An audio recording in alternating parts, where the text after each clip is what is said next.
할렐루야. 오늘은 출애굽기 32장 말씀 함께 은혜를 나누겠습니다. 하나님께서 이스라엘 백성들을 위해서 십계명을 만들어 주십니다. 하나님의 그 신실하심이 들어있는 내용이죠. 오늘 15절을 보시면 모세가 돌이켜 산에서 내려오는데 증거의 두 판이 손에 있고, 하나님 만들어 주신 십계명 그 두 돌판입니다.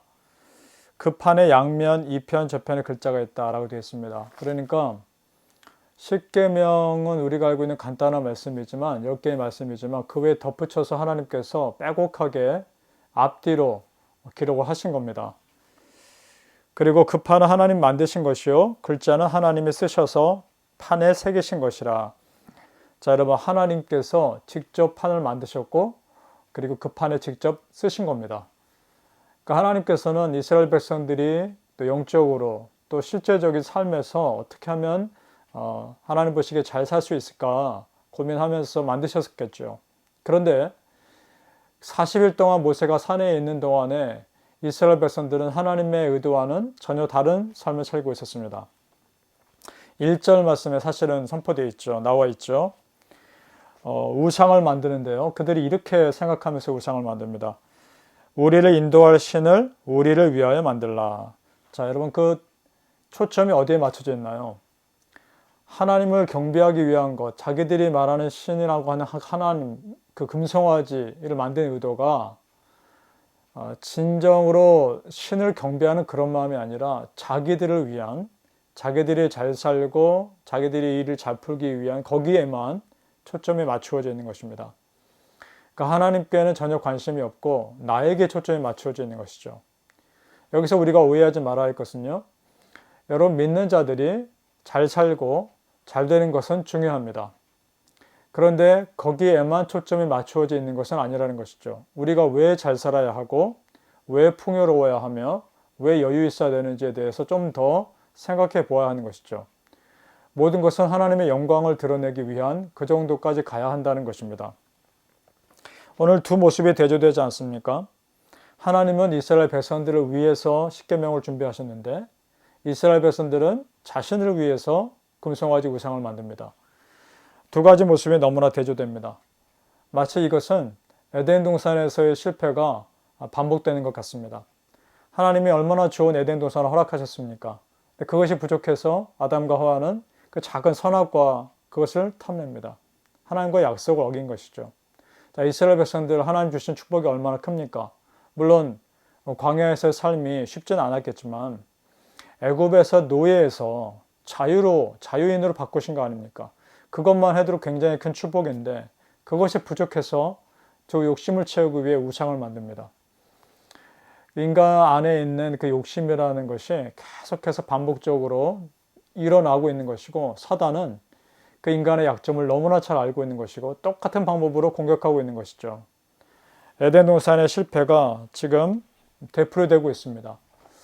여러분, 내 안에 반복되는 죄의 모습이 무엇인가를 생각해 보시고, 이전에 나의 그런 모습이 또 똑같이 나를 무너뜨리는 모습이 되지 않도록 우리 항상 깨어있기를 소망합니다. 그리고 오늘 보니까 모세가 내려와서 아론에게 추궁합니다. 그랬더니 아론이 이런 말을 합니다. 22절에요. 내 주여, 노하지 마소서. 이 백성의 악함을 당신이 아나이다. 24절에 내가 불에 던졌더니 이 송아지가 나왔나이다. 자, 여러분, 이거 말도 안 되는 얘기를 하고 있는 것이죠. 본인의 잘못이 분명히 있습니다. 아론은 모세와 함께 이스라엘 백성을 이끈 지도자였죠. 그럼 그들을 스탑시킬 수 있어야 했습니다. 그런데도 전혀 영향력이 없었던 것이고요. 불에 던졌더니 송아지가 나왔다라는 건 정말 핑계밖에 되지 않는 것이죠. 마치 에덴 동산에서 아담과 하와가 서로에게 핑계대는 것 같은 그런 모습을 보게 됩니다. 자, 그래서 모세가 분노하죠. 그런데 모세는 이스라엘 백성들을 정말 사랑하는 지도자였습니다. 내 이름을 이들을 구원하지 않으면 내 이름을 지워달라는 기도를 하게 되죠. 32절에 이제 그들의 죄를 사하시옵소서. 그렇지 않으면 주의 기록하신 책에서 내 이름을 지워주옵소서. 여러분, 이 기도는요, 정말 쉬운 기도가 아닙니다. 내가 구원받지 않아도 되니까 저 사람들이 구원받지 못할 거면 하나님 내 이름도 지워주세요 라고 기도한다는 것은 정말 이스라엘 백성들을 사랑한 것입니다. 모세는 하나님과 이스라엘 백성 사이에 진정한 중보자였던 것이죠. 이것은 마치 우리 주 예수 그리스도께서 하나님과 우리 사이에 중보자 되시는 그 모습을 구약에 꼭 보여주는 것과 같습니다. 이것이 모세의 위대함이었고 이것 때문에 모세가 구약에 나타난 예수 그리스도의 모형처럼 느껴질 수 있는 것입니다. 따라서 크리스찬의 삶을 생각해 봅니다. 정말 믿는 자로 산다는 것은 책임감 없는 그런 불평하는 삶이 아니라 자신의 삶에 책임 있는 삶을 살고 어떻게든 하나님 앞에서 바로 서고 회개하고 회복시키려는 그런 삶을 사는 것이라 생각합니다. 넘어지고 실수할 수 있지만 거기서 어떻게 반응하느냐가 중요한 것이라는 생각이 드는 것이죠. 자, 이제 모세가 이 부분을 어떻게든 해결해야 되는 겁니다. 이 하나님 앞에서 거룩함을 잃어버린 백성의 문제를 어떻게든 해결해야 되는 겁니다. 그래서 26절에 보니까 모세가 이렇게 말합니다. 누구든지 여호와의 편에 있는 자는 내게로 나오라. 그러면서 이 죄를 지은 우상 숭배자들에 대한 심판을 하게 되는 것이죠. 자, 그때 누가 나옵니까? 다른 누구도 아닌 레위 족속이 나옵니다. 하나님 편에 서서 우상 숭배자들을 심판하는 그 하나님 편에 레위 족속이 나오죠. 그래서일까요? 하나님은 레위 족속을 대대로 하나님의 성전, 성막을 섬기는 그런 지파로 세우시죠. 하나님을 향한 사람의 그 마음, 진실함, 그것을 하나님은 귀하게 보신다는 말입니다. 그런데 한 가지 주목해 볼 단어가 있습니다. 28절에요.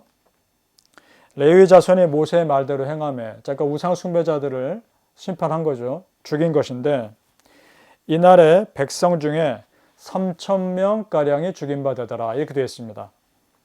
자, 여러분, 이스라엘 백성들이 광야에서 나올 때 인원이 남자만 60만 명이라고 되어 있습니다. 남자가 60만 명이면 그에 딸리는 가족들, 또 노약자, 아이들 합치면 좋게 300만 명은 넘었을 겁니다.